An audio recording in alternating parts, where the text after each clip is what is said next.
Schwarzenberg Globson.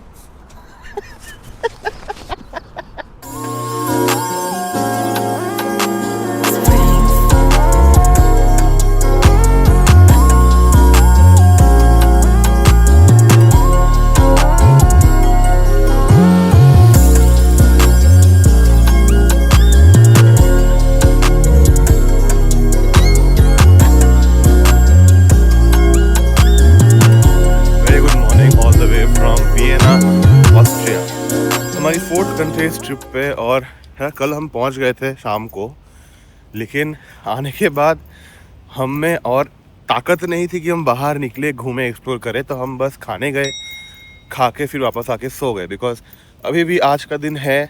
आज सुबह से दोपहर तक विल बी इन वियना, फिर दोपहर से शाम बस लेकर हम चलेंगे प्राग, और फिर प्राग में हमको मिलेगा करीब करीब 18 घंटे 20 घंटे। तो अभी हम जा रहे हैं फाइनली वियना एक्सप्लोर करने। और भाई ये शहर ना जैसे कि हाई फाई किसी जगह पे आ गए हो, बहुत बिल्डिंग्स वगैरह ना बहुत एडवांस दिखती है सब कुछ, बट सोल भी कम है शहर में जितना मेरे को लग रहा है। कि वर्किंग पॉपुलेशन बहुत ज़्यादा है, यहाँ के नेटिव्स ज़्यादा है नहीं जितना मेरे को लग रहा है देख के समझ में। और बहुत महंगा शहर है भाई, बहुत महंगा। फॉर एग्ज़ाम्पल जो हम लोग मेट्रो लेते हैं यूजुअली 1 यूरो का होता है, या फिर 2 यूरो में आप 90 मिनट्स ट्रैवल कर सकते हो। यहाँ पे क्या सीन था कि आप 2.4 यूरोज़ का एक ट्रिप है बस। ट्राम दिया केटा नहीं था हमें हो गया। तो एक दिखा है कि टिकट काटी, टिकट तो देखी, तो 2.4 यूरोज़ का एक ट्रिप है बस। तो अगर आप, और डेली पास कितना का पता है, 16 यूरो का। तो भाई हिसाब किताब तो बहुत पक्का करना पड़ेगा इधर। चलते चलते हम गलती से आ पहुँच गए द स्विस गार्डन। और भाई लंबी लंबी बिल्डिंग वाले शहरों के बीच में एक प्यारा सा सुंदर सा garden, full central park vibes.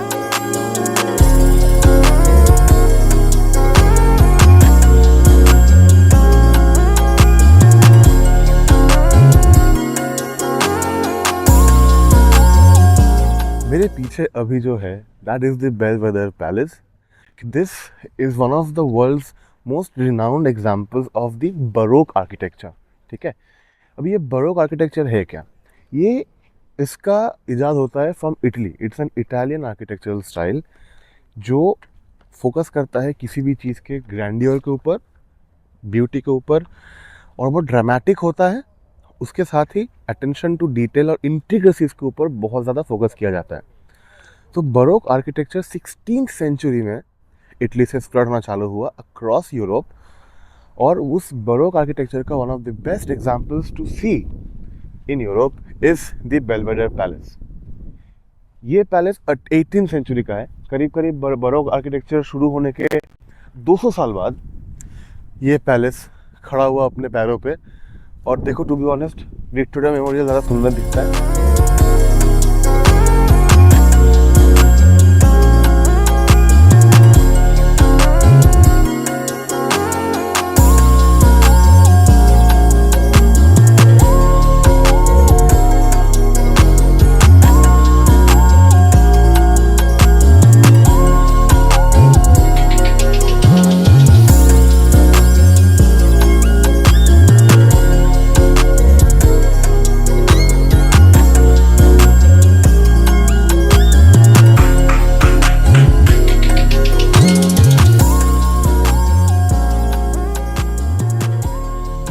हमारे इस जगह को चूज़ करने का एक और भी कारण था, दैट इज़ इस एक कंपाउंड के अंदर there are multiple things that you can see and multiple things that you can enjoy. ठीक है, पहली चीज़ तो पीछे हम जो देखे थे दैट वाज दी हायर बेलवेडर।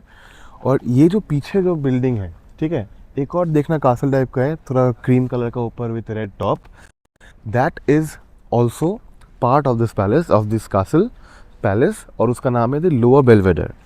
और देखो, इसकी हिस्ट्री इतनी बड़ी है कि मेरे को एक रेफरेंस के लिए फ़ोन चाहिए ताकि मैं बता पाऊँ। तो इस पर्टिकुलर पैलेस जो कॉम्प्लेक्स है lower Belvedere, this was built for the prince Eugene 1714 से 1716 के बीच में ये बना है। और अभी एट दिस पॉइंट यहाँ पे बहुत सारे एग्जीबिशंस होते हैं, आर्ट गैलरी वगैरह वहाँ पे भी बनाया गया है। और ये जब बना था, it was design by Johan Lucas and same baroque architecture को फॉलो करके ही बनाया गया था। तो ये इस साइड में जो बिल्डिंग दिख रहा है, जो ऐसा टावर बना हुआ है, this is the Catholic church of Maria church. इसकी भी हिस्ट्री बहुत बहुत बहुत ऐसे जानने वाली है, क्योंकि इसका जो रेफरेंस है that is directly linked to the empress Wilhelmine Amalia who was the widow of emperor Joseph I, जो 33 साल की उम्र में 33 इयर्स ऑफ एज में स्मॉल पॉक्स से मारे गए थे। एम्परर की जब अर्ली मौत हुई और प्लाग वियना को उसके जस्ट कुछ टाइम बाद ही पकड़ा, और उसमें हज़ारों की तादाद में लोगों की मौत हुई।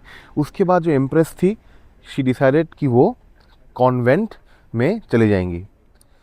तो उसके बाद ये जो इसको बनाया गया, एंड इसका फाउंडेशन जो स्टोन था, this was laid on May of 1717। ये जो ऑल इन ऑल पूरा जगह है, इसको सोक करने के लिए बस हम भी बैठे हैं हाफ एन आवर 40 मिनट्स, और बस बैठ के ये व्यू एंजॉय कर रहे हैं and trying to absorb the rich history that this place has and the days that this place might have scene.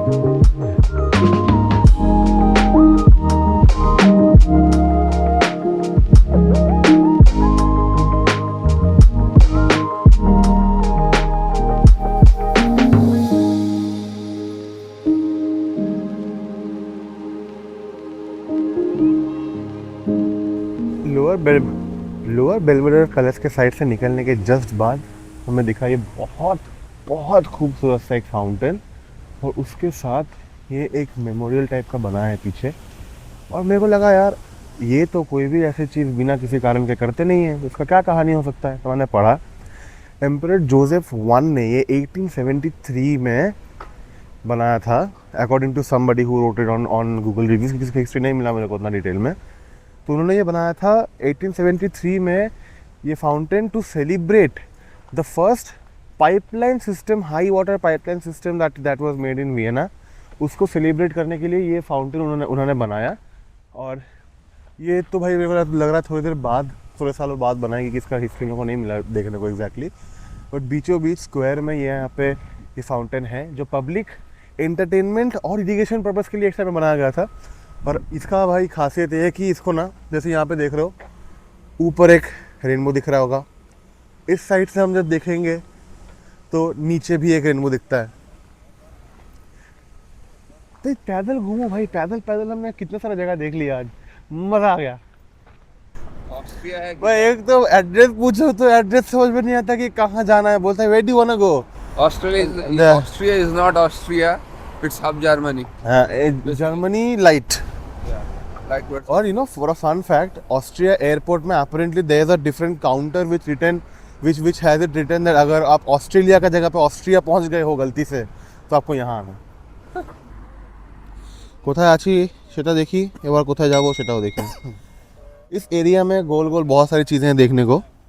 अभी हम हैं यहाँ पे।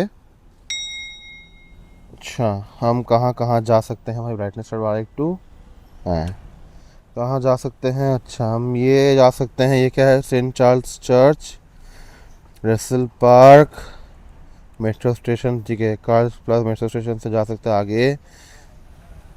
तो हमारा कुछ ऐसे फिक्स प्लान नहीं है, मोटा मतलब 60-70% प्लान है, बाकी इज ऑन द गो, जैसे जो होगा, जो अच्छा लगेगा। अच्छा, थाई ऑटम फेस्टिवल हो रहा है भाई, थाई ऑटम फेस्टिवल, इसलिए इतना सारा थाई फूड मिल रहा था अंदर, इसके लिए मेला वाला लगा है, थाई ऑटम फेस्टिवल। वाह, अच्छे टाइम पे आए। हमारे पीछे अगली जगह है सेंट चार्ल्स चर्च। 18वीं सेंचुरी का ये चर्च है, और देख ही सकते हो क्यों फेमस है भाई, यहाँ पर हर चीज़ फेमस ही है, हर चीज़। तो ये बड़ा सा चर्च शायद से फ्री टू एंटर है, और यहाँ पे कुछ तो मेजरमेंट चल रहा है सिविल का। व्हाट आई रियलाइज इसकी यहाँ पे हर एक चर्च, हर एक बिल्डिंग का एक अलग वाइब है, एक अलग स्टोरी है, एसेंस अलग है। तो I think it is worth it. मतलब अगर आपको लगे कि भाई चर्च देख के मैं क्या करूँगा, लेकिन it is not just about the church, it is about the stories that the church has. तो यहाँ पे देखो इस मूर्ति पे कितना डिटेल का वर्क है। ये पूरा जो पिलर है ये कितना डिटेल्ड है। एक इम्परफेक्ट चीज़ नहीं दिखेगी, अगर कोई इम्परफेक्ट चीज़ है भी तो उसमें एक परफेक्शन छुपी है।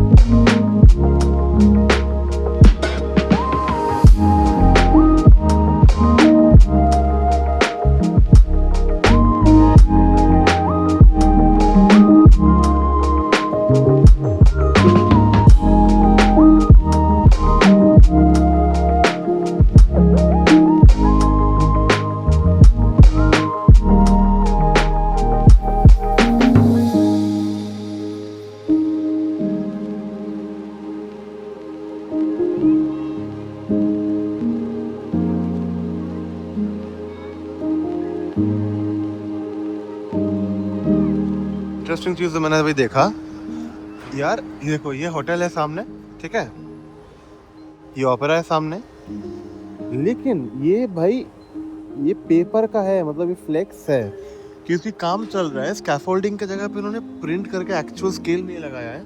सेम विद दैट होटल, ये भी असली वॉल नहीं है, ये भाई स्कैफोल्डिंग है एक्चुअल स्केल में। बड़ा जीनियस आइडिया भाई कि बीच चौराहे पे भाई कंस्ट्रक्शन चल रहा है लेकिन पता नहीं चल रहा है। ओपेरा के अंदर आए थे टिकट लेने, लेकिन टूर है 2 बजे से और 40 मिनट्स का टूर है, तो 40 मिनट्स का टूर तो हम नहीं कर पाएंगे 2 बजे से, क्योंकि बस है 3:15 को। कट टू कट बहुत लेट हो जाएगा, कट टू कट में लेट ही हो जाएगा, तो हम यहीं से देख ले रहे हैं।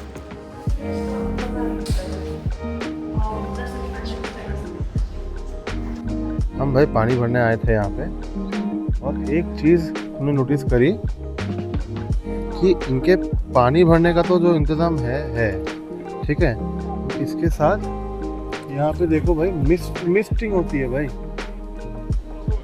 और ये मिस्टिंग इसलिए हो रही है क्योंकि गर्मियों में ताकि लोग थोड़ा ठंडा हो पाए, तो पानी के फिल्टर के साथ ऊपर से मिस्ट ना रहे भाई। देखो टेक्नोलॉजिया। और इसी के साथ हम अभी फ़िलहाल है एक बहुत महंगी सी सड़क पे, जो है बेसिकली यहाँ का फैशन स्ट्रीट टाइप का। स्वरोवस्की, मैंगो, हर दुनिया का हर एक ब्रांड, हर एक लग्जरी ब्रांड, सब ब्रांड्स यहाँ पे हैं।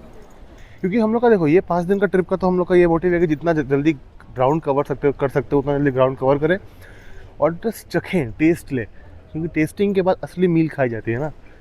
तो इसके बाद हम अलग तरीके से प्लान करेंगे, जो हमको चीज़ अच्छी लगी, जो जगह हमको अच्छी लगी। जैसे बुडापेस्ट अब तक सबसे अच्छा लगा, तो हंगरी अलग से घूमेंगे एक बार आके। तो ऐसे हम लोग प्लान कर रहे हैं पूरा चीज़। और बीचों बीच आई एम श्योर इसका भी कोई ना कोई हिस्टोरिकल निकल जाएगा इम्पोर्टेंस, बट फिलहाल इसकी सुंदरता को ऑब्जर्व करते हुए, होटल भी इधर, तो अगेन सिर्फ पेडेस्ट्रियन जोन है, कोई गाड़ियाँ नहीं चलती। बॉस का शॉप दिख गया भाई, खर्चा ही खर्चा। माँ कसम देखो, इस जगह में आके ना ये होता है कि ये मोटिवेशन कि हाँ ये सब जगह पे खर्चा करना है। तो यहाँ पे खर्चा करने के लिए लायक होना पड़ेगा, जितना लायक इसके लिए होना पड़ेगा उसके लिए ज़िंदगी में बहुत आगे भी जाना पड़ेगा। तो चॉइस नहीं देती फिर ज़िंदगी आपको, you have to do it, ऐसा है, you have to push yourself and do good in life. और कुछ नहीं, अरिजीत भाई तो इस कन्विंस्ड कि यहाँ पे के नौकरी करेंगे। हाँ भाई, आई एम नॉट कन्विंस्ड। कहाँ पे करेंगे? हंगरी। हम लोग थक गए थे बहुत ज़्यादा, तो एक कोना पकड़ा है, यहाँ पे ऐसा ना बेंचेस हैं, बेंचेस पे बैठ गए, यहाँ पे थोड़ा रेस्ट करेंगे, उसके बाद डायरेक्ट चले जाएंगे तो bus station, Vienna international bus station, क्योंकि हमारी आज बस है दोपहर, late afternoon early evening to Prague, हमारे ट्रिप का 5वां देश, दैट इज़ चेक रिपब्लिक। हम इन 5 दिनों में बहुत कुछ किए हैं, खुद को एक्सप्लोर किए हैं, खुद की लिमिट्स को टेस्ट किए हैं, हमारे खुद के बॉडी को बहुत अत्याचार किए हैं। एंड आई होप सिर्फ हमें नहीं, आपको भी बहुत अच्छा लग रहा होगा वीडियोस देखते हुए। So with that, thank you for watching this vlog. मिलते हैं अगले वीडियो में. Till then, ciao.